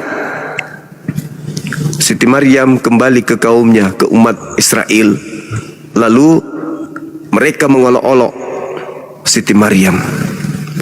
Ya ukhta Harun, wahai saudara Harun, makana abuk, sesungguhnya bapakmu itu bukan orang jahat dan ibumu bukan pesina. Kok kamu bisa seperti ini? Kok kamu berzina? Kenapa bisa? Padahal kamu itu keturunan baik-baik. Lalu kemudian kata Siti Maryam, kamu untuk mengetahui semuanya, bicaralah kepada anakku. Jadi orang itu kaget. Bagaimana mungkin kami berbicara kepada bayi yang masih orok? Tidak mungkin. Tapi tiba-tiba bayi itu berbicara untuk membela ibunya. Ini yang tidak ditemukan di Kristen.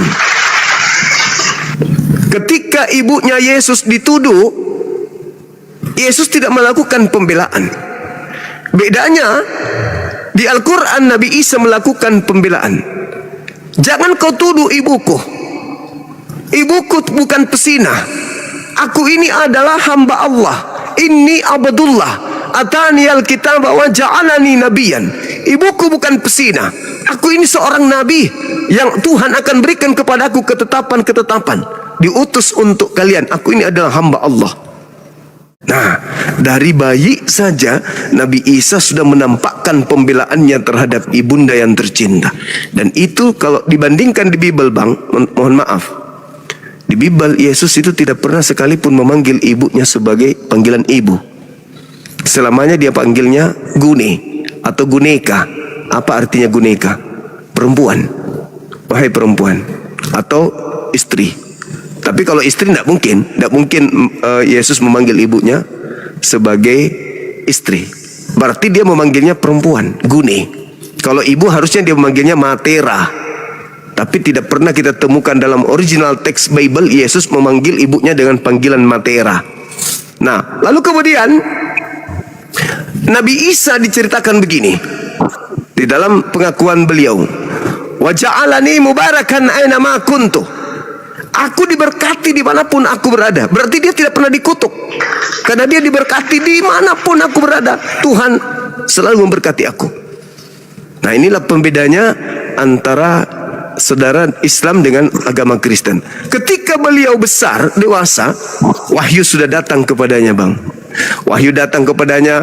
Beliau mengajarkan kemudian Bani Israel, murid-muridnya. Kemudian murid-muridnya banyak mengalami penganiayaan dan murid-muridnya kemudian itu tahu kalau yang datang, kalau gurunya ini adalah Al-Masih. Beliau adalah utusan pencipta langit dan bumi yang dulu pernah mengutus Nabi Musa alaihissalam membebaskan mereka, nenek moyang mereka dari perbudakan Mesir. Mereka tahu itu.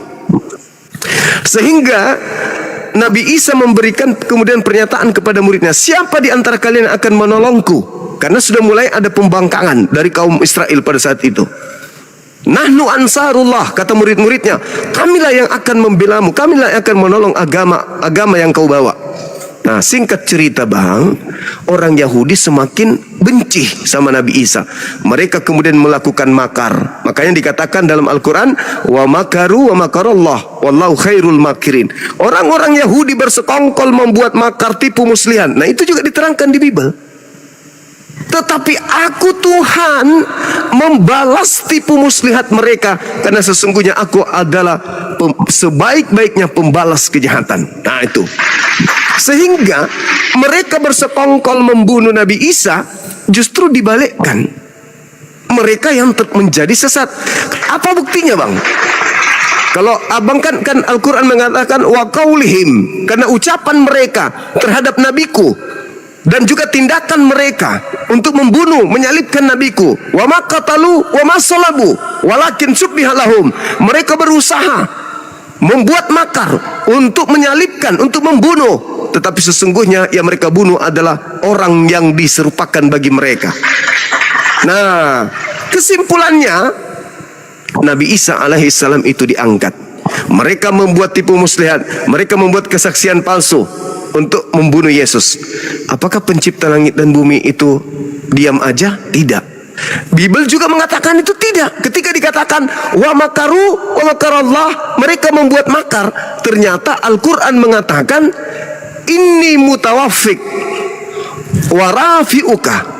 Aku mengambilmu, wahai Isa, aku mengangkatmu ke atas karena engkau mau dianiaya oleh Bani Israel. Ternyata di Lukas 22, Bang, sebelum penangkapan, Yesus berdoa semalam-malaman. Dia menjauh dari murid-muridnya, lalu dia berdoa semalam-malaman. Katanya dia mengangkat tangan, Bapak, biarlah cawan ini berlalu daripadaku, tetapi bukan atas kehendakmu, kehendakku, tapi atas kehendakmu lah yang berlaku. Maka malaikat Tuhan turun dari langit menemui Yesus dan memberikan kekuatan kepada Yesus sehingga dia ketakutan dan semakin bersungguh-sungguh dia berdoa sampai peluhnya seperti titik darah yang menetes ke tanah. Malaikat di bawah turun ke bawah untuk apa? Untuk menolong Yesus. Nah, itu juga dijelaskan oleh nubuat Daud yang dihotbahkan Petrus yang saya sebutkan tadi, bahwa seorang Mesias yang dinubuatkan oleh Daud, jasadnya tidak mengalami kematian, tidak ditinggal di kubur. Kisah Para Rasul 2 nomor 29 sampai nomor 33.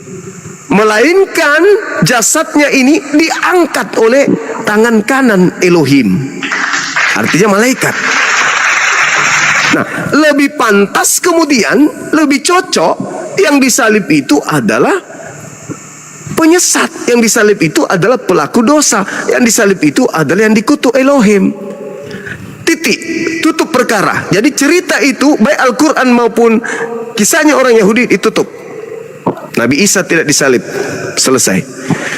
Beberapa tahun kemudian muncullah aksi-aksi yang dikatakan wa makaru wa makarallah wa qaulihim, aku balas mereka. Nah, itulah yang dikatakan Yesus juga, bahwasanya waspadalah kepada penyesat yang datang kepadamu memakai namaku dan berkata akulah Kristus. Saatnya sudah dekat, jangan kamu percaya.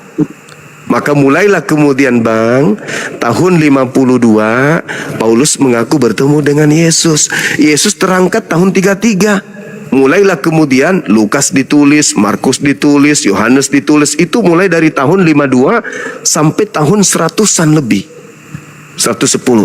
Lahirlah Katolik, menjadikan kitab ini, 4 kitab yang diluluskan pada saat pengkanonan, digabung dengan terjemahan perjanjian lama milik orang Yahudi dalam bentuk Septuaginta. Jadilah kitab ini, lahirlah Katolik. Nah, Paulus mengatakan di dalam Galatia 1 nomor 15, aku diutus kepada orang-orang yang tidak bersunat. Berarti dia ini adalah utusan. Yang mengutusnya siapa? Oknum yang keluar dari kubur. Makanya mohon maaf, kenapa kami menemukan banyak kejanggalan antara ajaran Yesus dengan ajaran agama saudara. Contoh, Yesus menyembah hanya kepada Elohim, Tuhannya Abraham, Ishak dan Yakub. Yesus kemudian sujud dalam beribadah, bersunat, berpuasa, ibadah sabat, tidak makan babi, tauhid, satu Tuhan, dan seterusnya. Dan Yesus mendudukkan hukum Taurat itu sebagai cerminan hidupnya. Sedangkan kalau kita lihat Katolik dan yang lain, maaf nih, ini fakta yang kita jelaskan. Ibadahnya hari Minggu, mereka tidak bersunat, mereka makan babi, mereka menyembah sosok yang mengaku Yesus Kristus yang mereka akui.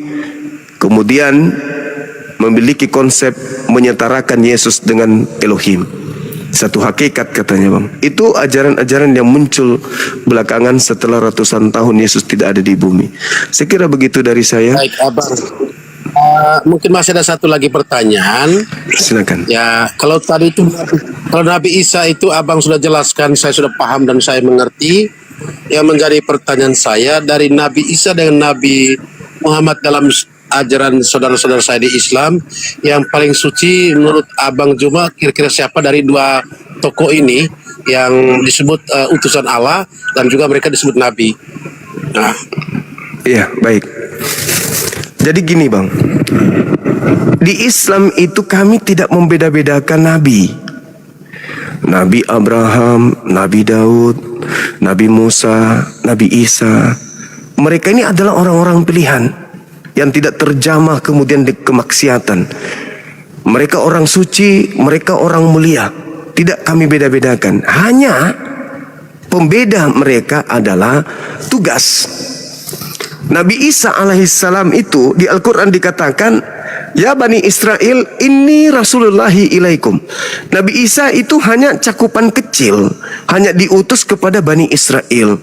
Dan mengemban amanah juga tidak terlalu berat. Hanya memberitakan hikmat Injil. Apa hikmat Injil itu? Kajian Nabi Isa alaihissalam termasuk yang kemudian mencakup antara hukum-hukum yang datang kepada Nabi Musa lalu disampaikan kembali oleh Nabi Isa kepada kaumnya Bani Israel. Itulah hikmat Injil. Jadi tidak membawa syariat baru. Nah, sedangkan Nabi Muhammad itu diutus untuk seluruh umat manusia. Kalau Nabi Isa alaihissalam mengatakan dirinya, ya Bani Israel, wa isqala Isa bin Maryam, ya Bani Israel, inni Rasulullahi ilaikum. Wahai Bani Israel, sesungguhnya aku ini adalah utusan Tuhanmu untuk kalian. Sama, Yesus juga mengaku, Matius 15:24. Aku diutus hanya kepada domba yang sesat dari umat Israel. Sama bang. Tidak pernah Yesus mengatakan aku diutus untuk seluruh umat manusia, itu nggak pernah. Tapi kalau yang mengatakan pergilah ke seluruh dunia, jadikanlah seluruh bangsa menjadi muridku, itu adalah yang keluar dari kubur. Itu bertentangan dengan Matius 10 nomor 5 nomor 6. Yesus berpesan kepada ke-12 muridnya agar jangan ke bangsa lain, tetapi pergilah kepada domba-dombaku yang sesat dari umat Israel. Itu bertentangan dengan yang keluar dari kubur tadi. Nah, sedangkan Nabi Muhammad dia diutus untuk seluruh umat manusia. Dia katakan begini, ya ayuhan nas, wahai seluruh umat manusia, inni rasulullahi ilaikum jami'a. Aku ini sesungguhnya adalah rasul utusan Tuhanmu untuk kalian semua, termasuk untuk abang. Karena ajaran Yesus itu bang, itu hanya untuk dirinya sendiri. Ya iya, kalau yang abang sampaikan yang keluar dari kubur memang untuk semua orang. Karena di data nomor 20-nya dia membisikkan begini, ajarlah mereka melakukan segala sesuatu yang kuperintahkan kepadamu. Nah, ini bukti bahwa itu bukan Yesus anak Maria bang. Karena Yesus anak Maria tidak pernah mengajarkan ibadah minggu. Yesus anak Maria tidak pernah mengajarkan makan babi, tidak bersunat dan seterusnya. Sedangkan Kristen melakukan itu semua karena adanya Roh Kudus katanya yang membisikkan mereka untuk melakukan itu meskipun tak ada perintah seperti minggu. Kenapa orang Kristen itu kompak ibadah minggu? Karena ada yang membisikkan di dalam hati mereka yang mereka sebutkan Roh Kudus. Sedangkan yang bekerja secara gaib, bukan secara kitab suci, itu adalah iblis. Iblis tidak punya kitab suci. Di sini kitab ini yang dianggap suci ini nggak ada perintah ibadah minggu, tidak ada perintah menyembah Yesus. Tapi iblis pakai bisikan dia, mainnya dibisikan hati dan kepala yang kemudian dicuci sama dia. Kenapa ada manusia di bumi ini 2 miliaran kompak melakukan satu prosesi ibadah tanpa ada perintah di atas buku yang mereka imani? Karena ada bisikan pembisik, ada pembisik yang mengajarkan mereka, yang mereka maktubkan di dalam hati mereka bahwa itu adalah Yesus, padahal Yesus tidak pernah mengajarkan itu. Nah, inilah yang kemudian yang kami pahami sebagai seorang muslim. Jadi Nabi Muhammad datang ke atas muka bumi ini, dia mengajarkan kemudian beda seperti orang-orang yang menerima hukum di Bani Israel. Orang yang menerima hukum di Bani Israel ketika mereka berdosa, apa solusinya? Imamat 1 nomor 2 bang. Mereka berkorban hewan, kambing, domba, sapi, lembu, kalau mereka berdosa. Tapi di Nabi Muhammad enggak. Al-Quran surah Al-Jumu'ah ayat 2, Nabi Muhammad datang bukan untuk mengajarkan menebus, tetapi Nabi Muhammad datang mengajarkan untuk mensucikan. Kami disucikan oleh Nabi Muhammad dalam ajarannya. Kalau Kristen saudara saya katanya ditebus pakai Yesus harus mati di atas tiang salib, katanya sih. Nah, kalau kami dibersihkan oleh Nabi Muhammad, caranya gimana? Misalnya malam ini saya melakukan dosa, entah itu saya kasar sama abang, saya ngata-ngatain abang lah, sampai abang itu kemudian ya nggak enak lah bahasaku. Dosa saya ada pasti, tapi itu bisa saya hapuskan melalui ajaran Nabi Muhammad. Apa itu? 2 rakaat bang. Sholat, menangis di hadapan Tuhanku, bertobat kemudian dengan sungguh-sungguh sujud 2 rakaat. Setelah sholat subuh saya hilap, karena iblis itu selalu datang pengaruhnya bang. Ada lagi, baru-baru kita berdoa, keluar dari tempat doa bermaksiat lagi, berdosa lagi, maka dicuci pada saat zuhur 4 rakaat. Begitu terus sampai setiap hari dibersihkan. Seibarat orang yang kotor 5 kali mandi dalam 1 hari pasti bersih.